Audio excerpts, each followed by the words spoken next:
جلوس اور زیادہ ہوتے جائیں گے، کیونکہ میں نہیں کہتا، قرآن کہتا ہے وَلَلْآخِرَةُ خَيْرٌ لَكَ مِنَ الْأُولَىٰ۔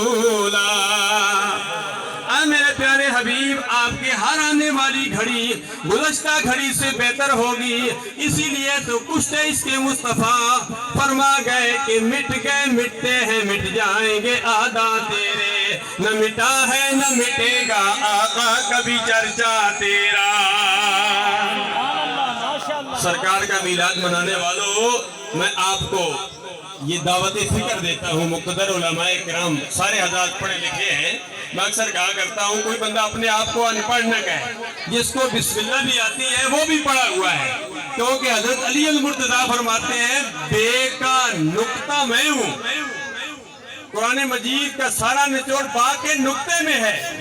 با کا نقطہ میں ہوں، تو جب بسم اللہ جس کو آتی ہے وہ بھی پڑھا لکھا ہے۔ الحمدللہ یہاں تو علامہ غلام فرید چشتی صاحب نے کئی حافظ بنا دیے، کئی عالم بنا دیے، ان کا فیض جاری و ساری ہے۔ جن حضرات نے، جن علماء نے، جو حضرات گزشتہ میلاد مصطفیٰ کے موقع پر ہوتے تھے آج نظر نہیں آ رہے، ہم سب کے لیے دعا کرتے ہیں۔ صدیق قریشی صاحب ممتاز صافی وہ بھی اس محفل کی زینت ہوا کرتے تھے، اللہ سب کی حاضریاں اپنی بارگاہ عادیت میں مقبول و منظور فرمایا۔ میلاد مصطفیٰ منانے والوں، ہم قیامت کے دن جب ہوگا 24واں پارہ ہے، قیامت کے دن ہم جب جنت میں جائیں گے تو میلاد ہم جلوس کی شکل میں جائیں گے، یا رسول اللہ کا نعرہ